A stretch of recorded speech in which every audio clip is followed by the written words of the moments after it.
Salut à tous et à toutes, c'est Farcha pour une nouvelle histoire.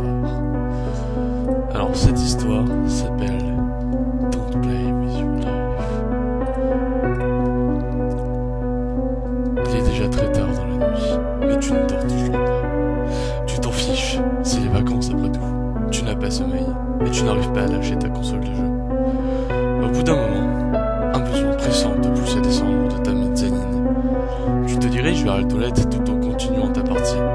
Pas besoin de regarder où tu vas. Il fait noir et tu connais le chemin par cœur.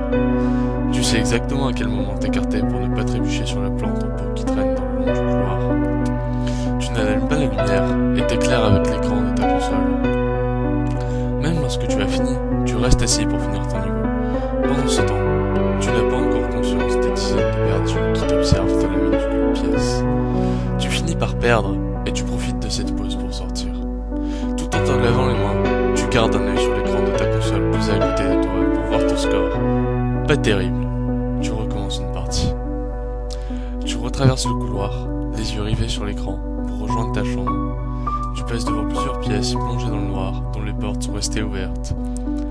Tu n'as pas conscience des bras qui en sortent pour essayer de t'attraper au passage. Tu regagnes ta chambre et grimpes dans ton lit.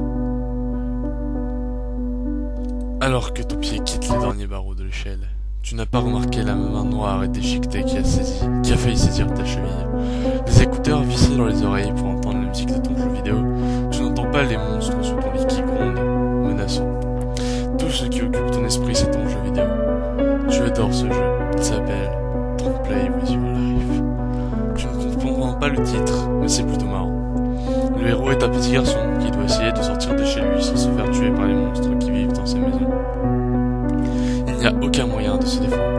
On peut juste fuir et se cacher dans les placards. À chaque niveau, il y a plus de monstres, moins d'endroits où se cacher et plus de distance à parcourir. Tu joues encore un moment, mais les yeux commencent à te piquer. Tu éteins alors ta console et tu tends le bras pour la poser sur l'étagère.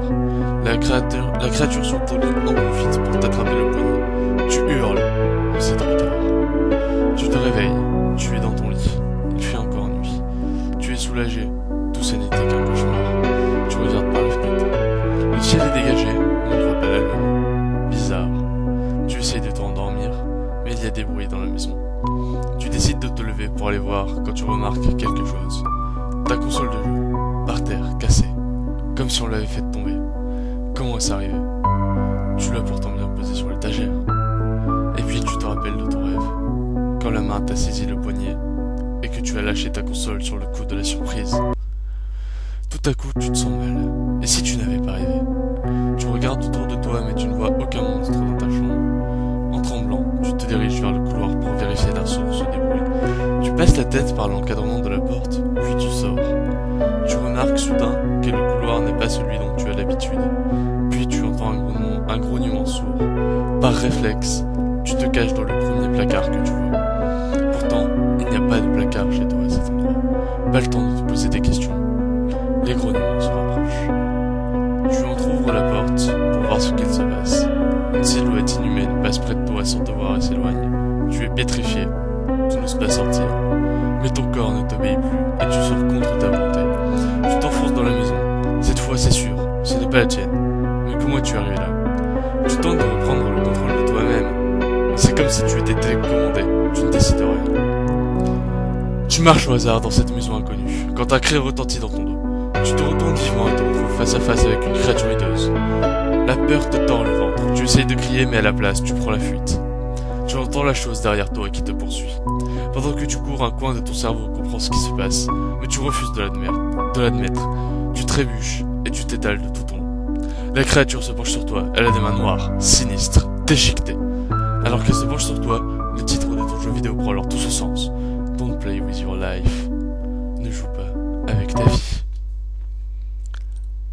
Merci de m'avoir suivi pour cette creepypasta inspirée du célèbre jeu Amnesia.